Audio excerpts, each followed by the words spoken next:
पहाड़ों और हरे भरे जंगलों के बीच एक छोटा सा शांत गांव था, अनमोलपुर। यह गांव अपनी खूबसूरती, साफ हवा और अच्छे दिल वाले लोगों के लिए मशहूर था। यहाँ के लोग एक दूसरे से प्यार करते, मदद करते और हमेशा मुस्कुराते रहते थे। इसी गांव में दो बहुत अच्छे दोस्त रहते थे, आदित्य और रवि। आदित्य 12 साल का था, मेहनती, ईमानदार और शांत स्वभाव का, जबकि रवि 11 साल का, शरारती लेकिन दिल से साफ था। दोनों हमेशा साथ रहते, खेलते, पढ़ते और सपने देखते। सुबह का समय था। सूरज की पहली किरणें खेतों पर पड़ रही थी और गांव की हवा में मिट्टी की खुशबू फैली हुई थी। आदित्य अपनी किताबें लेकर पेड़ के नीचे बैठकर पढ़ाई कर रहा था। तभी रवि आया और जोर से बोला, अरे आदित्य, पढ़ाई पढ़ाई पढ़ाई, कभी तो खेला कर यार। आदित्य मुस्कुराया। पहले थोड़ा पढ़ लेते हैं, फिर खेलेंगे। मेहनत के बिना कुछ नहीं मिलता है। लेकिन रवि अड़ गया। अभी तो खेलेंगे, पढ़ाई तो पूरी जिंदगी चलती रहेगी। आदित्य ने कहा। नहीं रवि, पहले पढ़ाई फिर खेल। रवि गुस्से में बोला, तू हमेशा पढ़ता ही रहता है। ठीक है, मैं अकेला खेलने जा रहा हूँ। और वह चला गया। कुछ दिन बाद गांव में वार्षिक प्रतियोगिता की घोषणा हुई। प्रतियोगिता में 3 तरह की परीक्षा थी। 1 पढ़ाई, 2 खेल, 3 व्यवहार और अनुशासन। सभी बच्चे उत्साहित थे। रवि तो खुशी से उछल पड़ा। लेकिन एक समस्या थी, रवि ने साल भर पढ़ाई बिल्कुल नहीं की थी। पहला राउंड, पढ़ाई की परीक्षा। सारे बच्चे हॉल में बैठे। टीचर ने पूछा, 5 7 कितना होता है? आदित्य ने तुरंत जवाब दिया, 35। लेकिन रवि बार बार सोचता रहा। उसने कभी ठीक से पढ़ाई ही नहीं की थी। उसका मन घबराने लगा। दूसरा राउंड, खेल। यहाँ रवि बहुत अच्छा था। दौड़ शुरू हुई। रवि बिजली की तरह दौड़ा और सबको पीछे छोड़ दिया।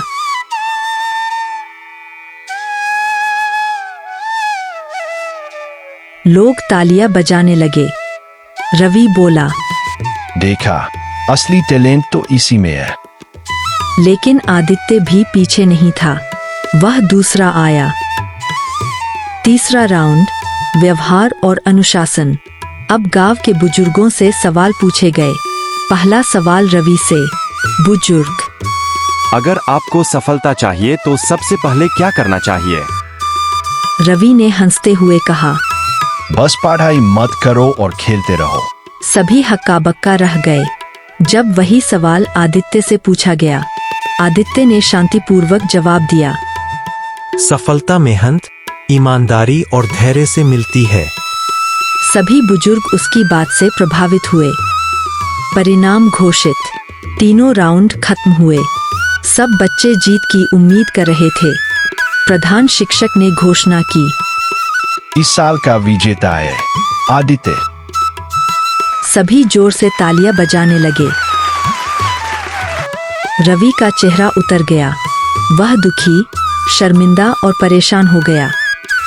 रात को रवि घर गया और रोने लगा। उसकी माँ ने पूछा, क्या हुआ बेटा? रवि बोला, अगर मैं पढ़ता रहता तो आज जीतता। मैंने समय बर्बाद किया। माँ ने प्यार से उसके सिर पर हाथ रखा। गलतियां करना बुरा नहीं है, गलतियों से न सीखना बुरा है। अगले दिन रवि आदित्य के घर पहुंचा। उसने धीरे से कहा, आदित्य, क्या तुम मुझे पढ़ाई में मदद करोगे? आदित्य मुस्कुराया और बोला, मैं सिर्फ इंतजार कर रहा था कि कब तुम खुद सीखना चाहोगे। दोनों बैठकर पढ़ने लगे। अब रवि रोज पढ़ाई करता, मेहनत करता और शरारतें कम करने लगा। 1 साल बाद फिर उसी प्रतियोगिता का दिन आया। इस बार रवि और आदित्य दोनों तैयार थे। तीनों राउंड खत्म हुए। पढ़ाई में दोनों बराबर, खेल में रवि पहला, अनुशासन में दोनों का शानदार प्रदर्शन। और जब रिजल्ट आया, इस बार विजेता थे रवि और आदित्य दोनों। केवल टैलेंट काफी नहीं होता, मेहनत, अनुशासन और सही सोच सफलता लाती है। सच्चा दोस्त वही है जो सही रास्ता दिखाए। सुंदरवन नाम का एक छोटा सा गांव था। यह गांव अपनी खूबसूरती और शांत माहौल के लिए दूर दूर तक मशहूर था। गांव में हर व्यक्ति एक दूसरे की मदद करता और मिलजुल कर रहता था। इसी गांव में करण नाम का एक आदमी रहता था। करण अपनी पत्नी सुजाता और 11 साल की बेटी तन्वी के साथ रहता था। करण खेती बाड़ी करता और उसी से उसके घर का गुजारा चलता। एक दिन सुबह सुबह करण खाट से उठा और बोला, सुजाता, जल्दी से नाश्ता बना दो, मुझे आज खेतों में बहुत काम करना है। सुजाता ने मुस्कुराते हुए कहा, हाँ हाँ, मैं बना देती हूँ। आज मैंने तुम्हारी पसंद की मीठी खिचड़ी बनाई है। करण खुश हो गया और खाने के बाद कुदाल लेकर खेत की ओर निकल पड़ा। रास्ते में उसे उसके 2 दोस्त हरीश और दयानंद मिले। अरे करण भाई, आज तो एकदम देर से निकले हो खेत की ओर, क्या बात है? भाभी ने ज्यादा सोने दिया क्या? करण हंसते हुए बोला, अरे नहीं भाई, भाभी ने आज मीठी खिचड़ी बनाई थी तो खाने में टाइम लग गया। तीनों हंस पड़े। लेकिन उसी समय दयानंद ने धीरे से कहा, करण भाई, हमें एक बात की चिंता हो रही है। कौन सी बात? करण ने पूछा। दयानंद ने गंभीर आवाज में कहा, इस बार गांव में बहुत भयंकर सूखा पड़ने वाला है। हमें तो डर लग रहा है कि खेतों में फसल ही नहीं होगी। हरीश ने भी चिंतित होकर कहा, पिछली बार भी बारिश कम हुई थी, लेकिन इस बार कहा जा रहा है कि कई महीने तक पानी की एक बूंद भी नहीं गिरेगी। न खेती होगी, न पानी, न चारा। ना जाने इस बार क्या होगा। करण कुछ देर सोचता रहा, फिर बोला, यह तो बड़ी समस्या है, लेकिन मैं अभी खेत जा रहा हूँ, बाद में इस बारे में सोचेंगे। और वह अपने खेत की ओर निकल गया। खेत पर काम करते करते करण के दिमाग में एक तेज और चालाक विचार आया। वह धीरे से मुस्कुराया और बोला, अगर गांव में सूखा पड़ा तो लोगों को पानी की बहुत जरूरत पड़ेगी। क्यों न मैं अभी से तालाब से पानी भरकर मिट्टी के बड़े बड़े घड़ों में स्टोर कर लूं, और जब पानी की कमी हो तब उसे दाम बढ़ाकर बेचूं। करण की आंखों में लालच चमक उठा। वह खुद से बोला, अगर यह योजना सफल हुई तो मैं बहुत अमीर बन जाऊंगा। उस रात उसने यह बात अपनी पत्नी सुजाता को बताई। सुजाता ने तुरंत कहा, यह गलत है करण, पानी तो सभी की जरूरत है, उसे बेचना गलत बात है। करण ने चिढ़कर कहा, तुम औरतों को सिर्फ खाना बनाना आता है, दिमाग नहीं। तुम बस चुप रहो, यह राज किसी को मत बताना। सुजाता ने भारी मन से सिर हिला दिया। अगले ही दिन करण मिट्टी के बड़े बड़े घड़े बनवाने लगा और हर रात तालाब से पानी भरकर अपने घर में जमा करता रहा। कई हफ्तों तक वह यही काम करता रहा। धीरे धीरे गांव में सूखे के असर दिखने लगे। कुएं सूखने लगे, खेतों में दरारें पड़ने लगीं, पीने के पानी की कमी होने लगी। गांव के लोग परेशान होकर इधर-उधर पानी ढूंढने लगे। तभी करण ने अपने घर के बाहर एक बोर्ड लगाया। गांव वाले चौंक गए।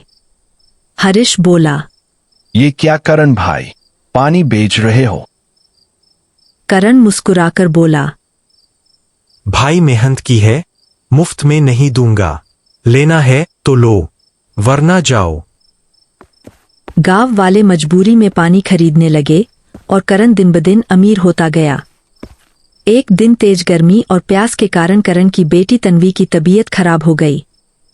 सुजाता घबराकर बोली, तन्वी को तुरंत पानी दो। करण ने कहा, अरे अभी बचा हुआ पानी सारे बेच चुका हूँ, मैं नया घड़ा खोलूंगा तो नुकसान हो जाएगा। सुजाता रोकर बोली, उस नुकसान से बड़ी हमारी बेटी की जान है। लेकिन करण नहीं माना। तन्वी तड़पती रही और धीरे धीरे बेहोश हो गई। सुजाता चिल्लाती रही, लेकिन गांव वालों ने मदद नहीं की क्योंकि करण ने उन्हीं से पानी के पैसों के लिए लड़ाई की थी। कुछ ही देर में तन्वी ने दम तोड़ दिया। करण पत्थर की तरह जमीन पर बैठ गया। उसे अपने लालच का असली परिणाम समझ आ चुका था। वह जोर जोर से रोने लगा और बोला, हे ऊपर वाले, मैंने गलत किया। मैंने सिर्फ पैसा देखा, इंसानियत नहीं। लेकिन अब बहुत देर हो चुकी थी। कहानी की सीख। लालच इंसान को कुछ समय के लिए अमीर बना सकता है, लेकिन उसे हमेशा के लिए अकेला और पछतावे में छोड़ देता है। दूसरों की जरूरत पर पैसे कमाना नहीं, बल्कि मदद करना इंसानियत है।